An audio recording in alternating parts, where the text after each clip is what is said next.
Hi guys, good morning. Kamusta kayong lahat? So yun, April dito sa Canada. And bigyan ko lang kayo ng update regarding dito sa project natin na Hyundai Accent. Yan, yung ating nabili dito na sasakyan na hindi pa natin nagagamit dahil inayos natin yung kanyang front wheel bearing, which is napalitan na natin yung nasa passenger side o sa kanan na bearing. Naibalik ko na rin lahat, nilinis ko na rin yung preno, and then nung i-road test ko siya kahapon guys, okay na yung bearing, or I mean wala nang tunog, wala nang ugong. Kasi pag may tama yung bearing o kailangan ng palitan yung bearing ng sasakyan, nalalaman natin yon, napalitin na kapag maugong, may naririnig kayong ugong. Pero yung ugong nito grabe, sobrang lakas ng ugong niya. Talagang 10 kph, 20 kph naririnig mo na yung ugong niya. Alright, tapos guys, kahapon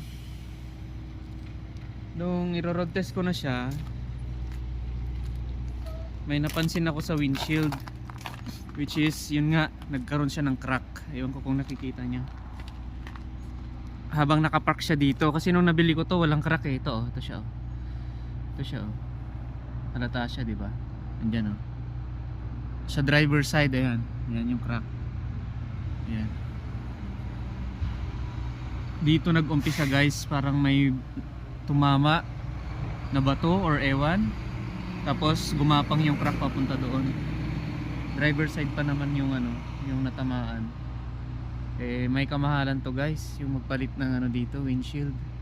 Kasi kailangan ma-certify muna yung sasakyan bago mo magamit. So pag i-certify siya, dapat okay lahat, gumagana lahat.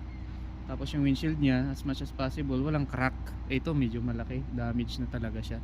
Tapos driver side pa. Kaya yan, nakakalungkot lang na hindi ko pa nga siya nagagamit. Eh madadagdagan na naman yung gastos natin.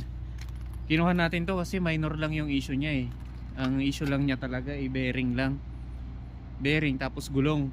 Yan, palitin na rin yung gulong. May nabili na akong gulong na dalawa na summer tire. Ilalagay ko na lang. Kaya lang parang nang hinanba ako ng loob na itutuloy pa to, o baka ibenta ko na lang din. Yan. Kasi akala ko safe siya dito eh. Yun pala hindi siya safe dito pala. Yan. Malamig ulit. Yan siya, may crack na siya sa windshield.